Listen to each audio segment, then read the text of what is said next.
All right, welcome back. Welcome to the Ride or Dynasty podcast. It's episode 3. I'm Michael Kloss. I am joined by Ryan Bickerstaff, as always, and JJ Winter. How are you doing today, guys? Great, feeling good. Ready to give some immaculate fantasy football advice. Ready to do a little bit of a mock draft today. Well, that's what we're excited about today. Doing a rookie mock draft, the way that we think your rookie drafts are going to go. JJ, you want to break it down a little bit for us? You know, we're each going to rotate with our picks. We basically set it up as a 12-team PPR draft. Rookies only, obviously, but, you know, no super flex, no tight end premium. Just what most of you guys are probably going to see out there in the upcoming weeks. I like it. So I think the best thing to do is just to jump right into this because that's what you guys came here for. We did a random roll right before we started recording. Ryan, you got the first pick. So This is a big one. I know it's been debated all over social media, but let's talk about who's going to be that 101. Hit us with it. All right, well, the debate's settled because I'm going with Hakeem Butler, wide receiver from Iowa State. He's been number one on my receiver draft board since pretty much the middle of February. Yeah, he's huge. He's fast. He's being trained by Calvin Johnson in the offseason. He's the next big thing at wide receiver in the NFL. That sounds good to me. Following that up, I have to go with he's basically the consensus number 2 pick, N'Keal Harry, wide receiver out of Arizona State. He has great measurables, did good at the combine, and solid production numbers. I think he's a pretty surefire performer in the NFL. No, that's a great pick. If you're sitting at 103, just keep moving this along. I would take A.J. Brown from Mississippi in that spot. 6 foot, 226. He was about 1,300 receiving yards on 85 catches last year. Everybody wants to look at DK Metcalf. I think Brown is the more durable and better receiver, even on that team. But even just in this draft, at 3 overall, I'm thinking that he might make a transition to the slot in the NFL where he played at Mississippi, and I think it's a safe pick really at the 103. A.J. Brown. All right, moving right along to pick 104. I'm going with Josh Jacobs, running back from Alabama. Don't let his lack of college production fool you. He was in the timeshare with Damian Harris, another highly rated running back, and Najee Harris, who's stepping into the starter role this season. He's faster than his 40 times says. He can catch the ball. He can block. He's a gritty player. He plays with a chip on his shoulder. He wants to succeed. Great player, and I would be psyched to get him at 104. Well, I have to say I'm very happy you made that pick because that leaves David Montgomery, my man, dropping to me, the running back from Iowa State. He's the number 1 running back on my board, so I'm happy to get him at 115. I told you in episode 2 that anytime after the 104, 105 area, I thought Miles Sanders, if he was available, I was going to take him. And that's what I'm going to do right there. Again, 1,400 yards from scrimmage. Last year got in the end zone 9 times. I just think that he is just like a bowling ball. And I think that skill set translates, very well to the NFL. I talked about him in depth in our episode 2 show, like I said.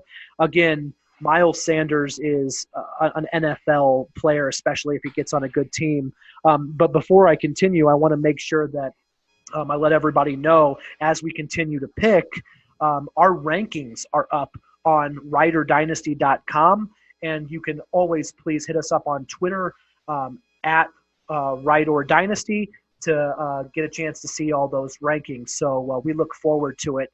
But let's keep this train rolling. So Miles Sanders is gone. What we got next? All right, pick 107.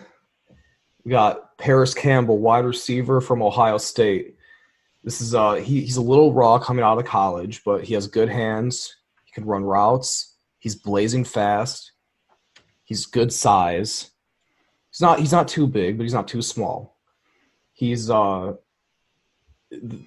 he's going to develop into a very good player, and he's going to make some NFL team very happy. And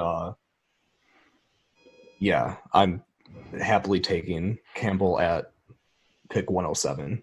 Good pick. Dropping to me, once again, I couldn't be happier than to pick Kelvin Harmon, wide receiver out of North Carolina State. He was pretty much a consensus top 3 wide receiver going into the combine. A poor performance at the combine kind of dropped him out of that spot. I know Ryan has compared him in our chats to Treadwell, but I like him, and I'm taking him at number 8. So then this leaves me with a little bit of a conundrum because I've seen DK Metcalf go around this area, and I can't do it. I'm gonna skip it, and I'm gonna go with Darrell Henderson, who you really just, JJ, helped me out by pumping him up in our last episode, and I got really excited about that. I got excited about the rushing yards. 22 touchdowns last year. Again, another workhorse. And I don't know that I need to go too in depth because with him still on the board, I'd rather take my chances with the Memphis running back. Good pick. All right, I'll pick 1.10. I'm just going to go with DK Metcalf. You have to, right? At this point, you have to. If Metcalf is sitting there at number 10, what are you doing? Just take him already. Yeah, that's a no-brainer. Following up your pick of DK Metcalf, I am going to steal your girl, Ryan. I am taking Andy Isabella, wide receiver out of UMass. The more I watch him, the more I read about him, the more I like him. I think he's going to be a solid performer. He has some good comps. Yeah, I have to pick him up at number 11. So now we're talking, unless you've traded it, we're looking at your league champion is going to make the last pick of the first round, right? With as many mocks as I've seen, with this one that we want to go to, I keep seeing Noah Fant get taken in this spot, and I'm going to follow suit because I feel comfortable with it. Again, he's a good combination of size and strength. I do like him over TJ Hawkinson, though I think that Hawkinson will probably go pretty quickly. But let's put Fant up at the end of the first round. All right, that sounds good. Now, just to recap, we went with Butler, then Keneal Harry, A.J. Brown, and Josh Jacobs came in at 3 and 4. Then we went with David Montgomery and Miles Sanders. Yes, sir. Ryan followed up with Paris Campbell. I took Kelvin Harmon. When we also saw Darrell Henderson, DK Metcalf, Andy Isabella, and Noah Fant finish up our first round. Yeah, so Ryan, really quickly, any what's the highlight of that round? The highlight of that round is getting DK Metcalf at pick 10. Yeah, you got to take the risk on him, right? Yeah. I mean, he's number 1 on how many boards that we've seen. I mean, it's it's a fat chance that he's even going to be there at that point. But if he is, run to the podium. Yeah, that's a great value pick. All right, keep it rolling. All right. Moving on to the second round, first pick, I'm going with T.J. Hawkinson, who happens to be my number one tight end this year. He's young. He has not yet reached the ceiling. He's a freak athlete. He has good hands. He can block. He can do everything you want out of a tight end. And that's going to keep him on the field all 3 downs. And when you pair him with, if you can get him into an environment like, say, New England, which I don't think he's going to drop that far in the real draft, this guy's going to do some damage at the next level. Like, he could be this, next coming of Gronk to overreact. Those are some big words, and we just saw 2 tight ends and 2 guys from Iowa go back to back. I'm going to follow you up, Ryan, and I'm going to take another big-bodied player. My favorite, JJAW, Arcega-Whiteside, wide receiver out of Stanford. Big guy. I think he's going to be able to put up some solid red zone targets in his first year. So I think he can provide some immediate return, especially getting him early in the second round. So we're looking at the third pick of the second round.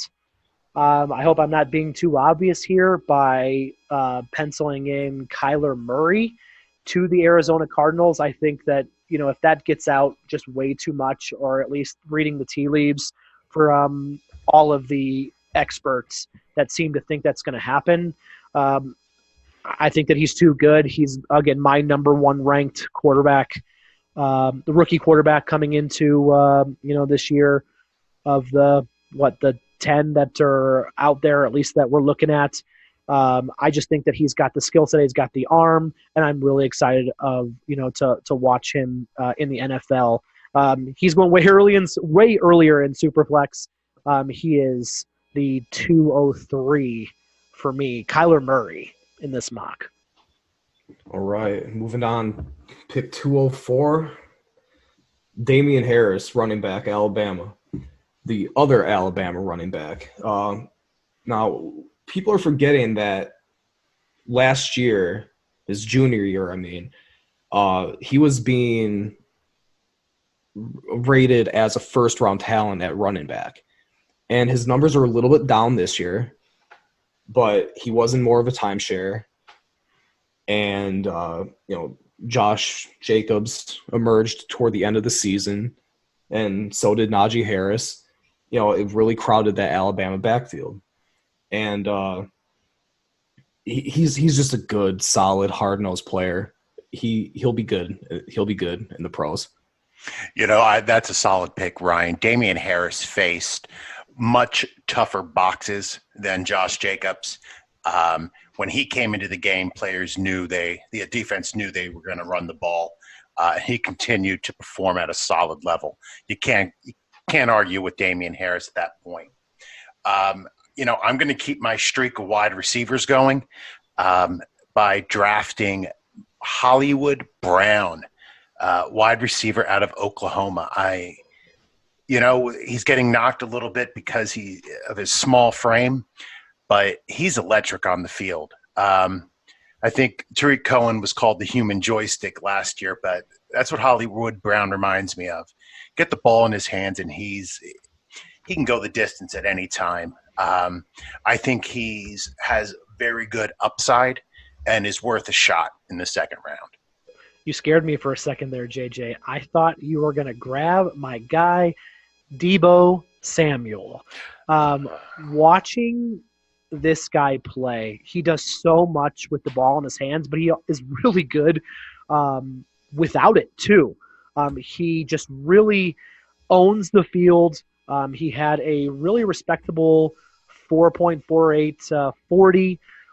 And, he's not the biggest guy, but I also think that, again, his speed, or if he can get inside, he's just gone. He's just a really, really good player. He's very athletic, and I'm excited to watch him at the next level.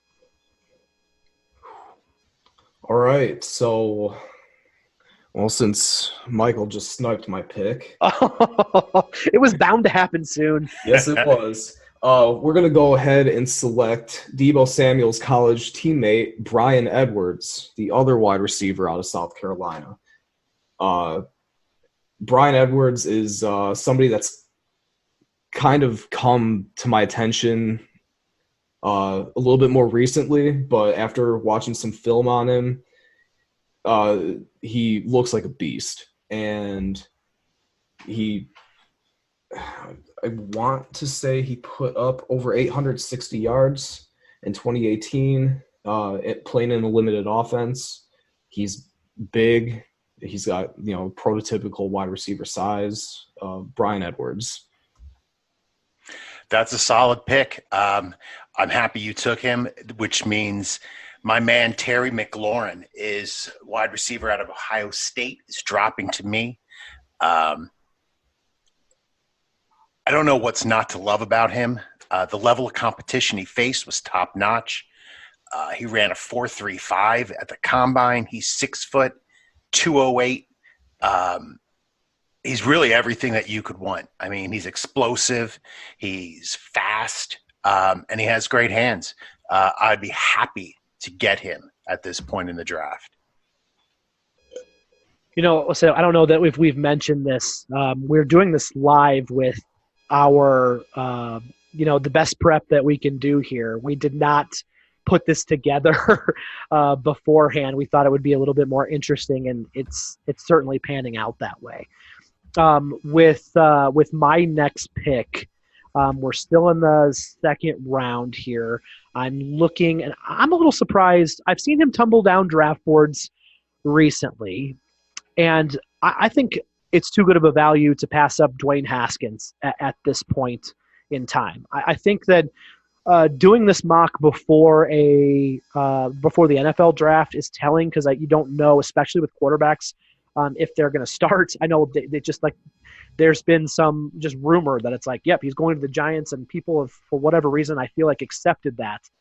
We don't know that yet. Just with, his size and accuracy, I would be totally willing to, take a flyer on Haskins at this point in the second round, and then try to, in the third round, really go for value if I was hurting for a quarterback, or really even if I wasn't. I like Haskins a lot. All right. So that brings us to what? This is pick 10, round 2? Yep. All right. Well, with pick 10 in round 2, let's go Stanley Morgan, wide receiver from Nebraska. This is a guy I think a lot of mainstream scouts or writers, are sleeping on. He's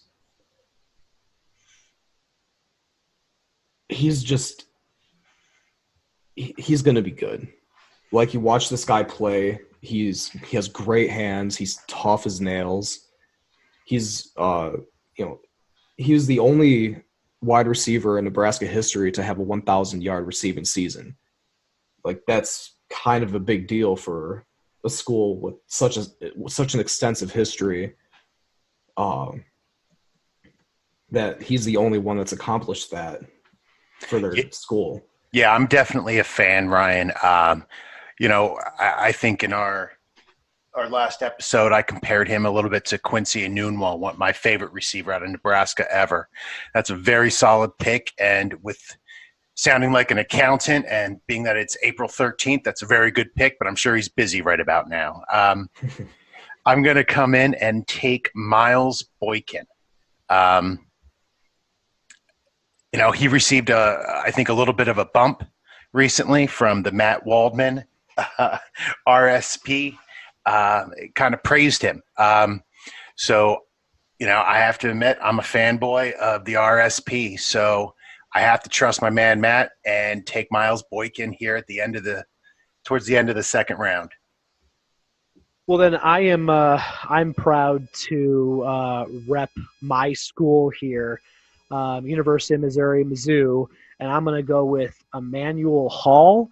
As a tortured Mizzou fan over the years, it was really interesting this season to watch Drew Lock without Emmanuel Hall this year, and you could see how much better he was with that safety blanket. Um, I think that his best trait is speed. He's got a little bit left to be desired with his hands, but I can honestly say I don't see any red flags. And one of the big numbers that I wanted to highlight was that he averaged over 23 yards per reception his last 2 years at Mizzou. So he's a field stretcher, and I like to see that coming into the league. I'm excited to watch Emmanuel Hall, and I hope he gets on a team that's going to be willing to toss him the ball down the field.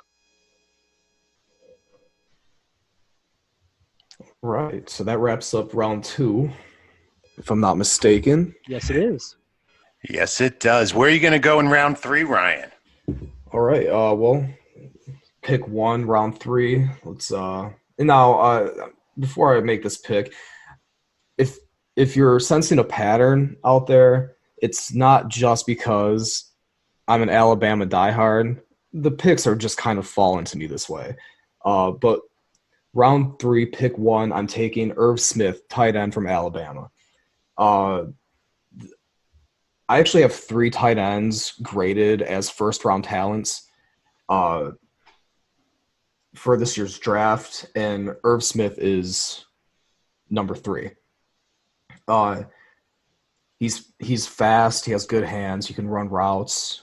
He was productive for Alabama. He played a major role in that nearly undefeated offense. Getting him in the 3rd round is a great value. I don't know what you're doing. Take the pick and be happy. Because you will be. Absolutely. I'm going to go with a running back here, Justice Hill out of Oklahoma State. Another guy who shows up on film and also at the combine. I mean, 4.4 speed, 40-inch vertical, 130 inches in the broad jump. So he has power. I think getting him at this point, he's 21 years old. He's going probably in the first 3 rounds of the draft, which is the key. That's what you want to look for. Top 3 rounds and 21. Anything other than that, you're a little bit fading in your chances of success. So I take Justice Hill for pick 26 overall. Well, see, I follow this really neat fantasy analyst on Twitter, and I listen to his podcast. His name's Ryan Bickerstaff. Maybe you've heard of him. He told me about James Williams from Washington State. I think some of the things that he broke down, just even to be able to go and highlight, were kind of eye-opening for me. And in the 3rd round, I don't think that you can go wrong with that caliber of player.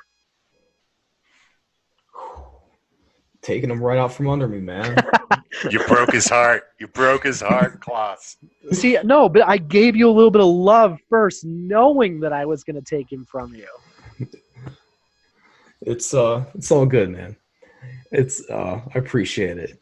So having James Williams snatched from grasp, I'm going to go ahead and take Riley Ridley, wide receiver from Georgia. All right.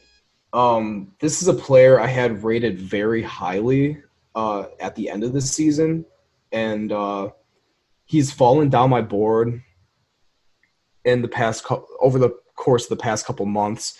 But I still think he's going to be a very solid player at the next level. Great route runner, good hands. His older brother Calvin plays for the Atlanta Falcons. He has NFL pedigree. Riley Ridley. Yeah, you can't really argue with that pick. Going back to a recommendation that I take very strongly. I'm going to go with our third quarterback off the board with Will Grier, QB out of West Virginia. I'm definitely a late round QB guy, especially in rookie drafts, if it's not super flex. So I generally don't look for guys until this round, which is why I'm usually wanting. But, this is the same spot where, I was able to get some good sleepers in the past. So I'm going with Will Grier, QB out of West Virginia. We brought this up. Sometimes I forget if it's in the podcast or if it's in, our Slack discussions. But I'm going to make a pick here that I think I'm never going to be able to make at this point. I'm taking Rodney Anderson, running back from Oklahoma. Injury concerns really, ran him through the ringer here.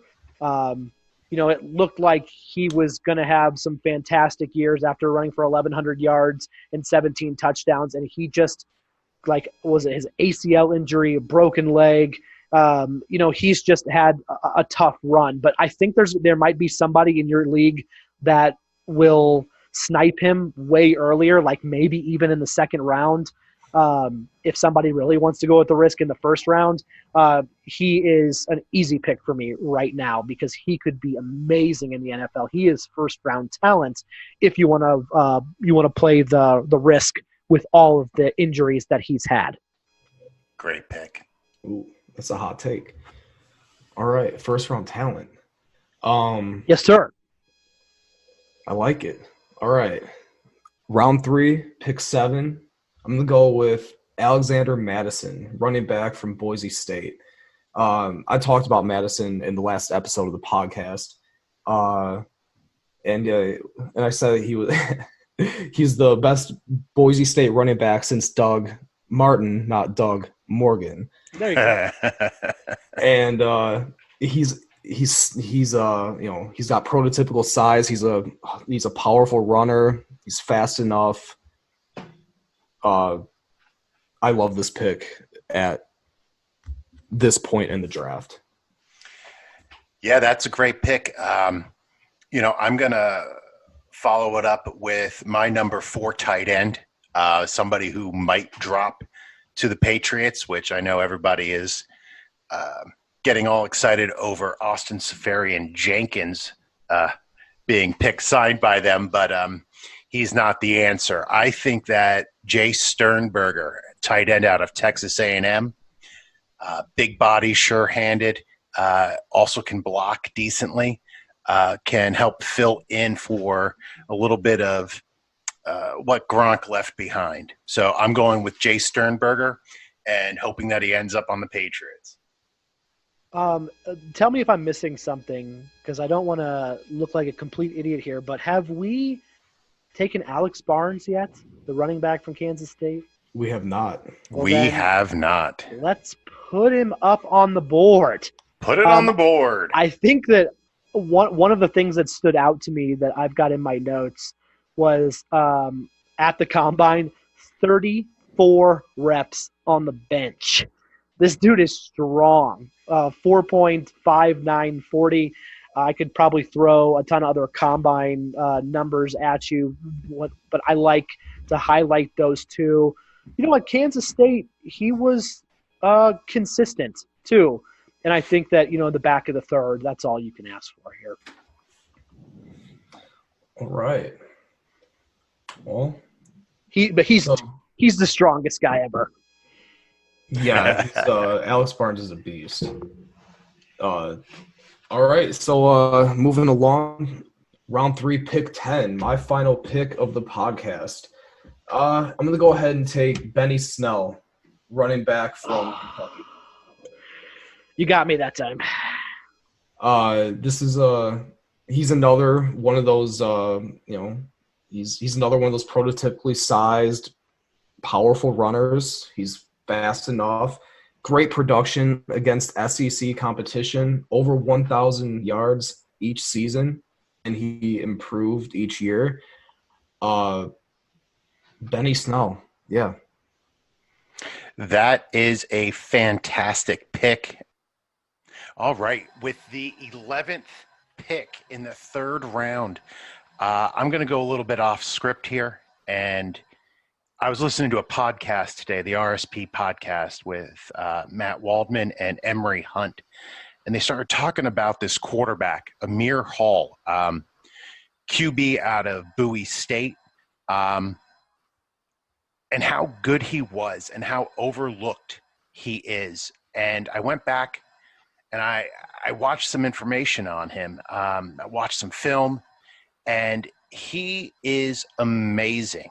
And I'm not sure exactly what happened, but he was invited to the NFLPA Bowl, but they only let him throw one pass in the game. He was completely forgotten when the Senior Bowl was formed, and he's not getting any love now. But he just had an awesome pro day. I think he ran a 4.7, so he's got some speed. But he has a great arm, great touch, and I think he can surprise some people in the league if he gets a chance. So I'm going with Amir Hall, QB out of Bowie State. Certainly a name to remember, and actually one that I had not heard of. So thank you for that, JJ. A name that you most certainly have heard of to finish out the third round and to finish out our mock draft is Mizzou quarterback Drew Lock. And I'm not doing it out of being a homer here in this instance. I'm more doing it because I think this is where he goes, and this is the right spot. The strengths for him, if you have not seen any Mizzou games, are arm talent. I've seen Patrick Mahomes comparisons, and I hate that simply just because it's the off-script working nature of what Locke can do too. He's a little tough with his footwork, but he is not afraid to sling it. In some instances in the NFL, I'm not sure if he can be Patrick Mahomes or if he's going to be Jay Cutler. I really think he does have a big arm, and he's definitely worth the risk as you go into the 3-4 turn.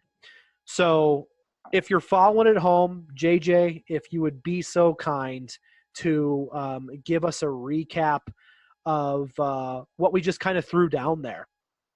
Yeah, absolutely. In the third round, we went with Irv Smith Jr., tight end out of Alabama, followed by a pair of running backs with Justice Hill and James Williams. We went Riley Ridley out of Georgia, followed by Will Greer, the QB from West Virginia. We paired up again with Rodney Anderson, who is first-round talent, and Alexander Madison, the running back from Boise State. We went on to Jay Sternberger, tight end, Alex Barnes, Benny Snell, my man, Amir Hall, and then Drew Lock to finish out our mock. And what we'll do as well is, because we have our rankings up on our site, rideordynasty.com, we'll also publish a list of this mock as well, so you can see in what order that we picked. Guys, I think this was really fun, and also I'm not going to lie, a little bit challenging because of the pace and the live nature that we wanted to go. But I thought it went pretty well. Don't you think, Ryan? Absolutely. Knocked it out of the park. Ryan with his confidence. I love it. I felt really good about this. I like the guys who fell to me, and it gave me a good feeling. I have a couple of rookie drafts coming up probably within the next month. And I need to do a few more of these just to make sure I have a good understanding of what's going to happen. Extremely helpful for me too, especially getting to know all of these players. I think right at the right time is we are getting close to a rookie draft season, startup season as we go, and we can't wait. Again, I'll hitch up with our Twitter as @RideOrDynasty. Find us there. You can also find our personal Twitter accounts on that handle. Again, at or rideordynasty.com. And we would love for you to, again, listen to our podcast wherever you listen to podcasts. Thanks. We're going to get that up hopefully here in the next couple of days. So thank you so much for listening to episode 3 of the Rider Dynasty podcast. Guys, why don't you say goodnight and send us out of here? All right. Good night. Have a great evening. If you want to follow me on Twitter, I'm at JJ Wenner. And I'm at Bix_Picks_FFB. You can find me at Michael S. Kloss. Thank you for listening to the Rider Dynasty podcast. Have a great night. Later.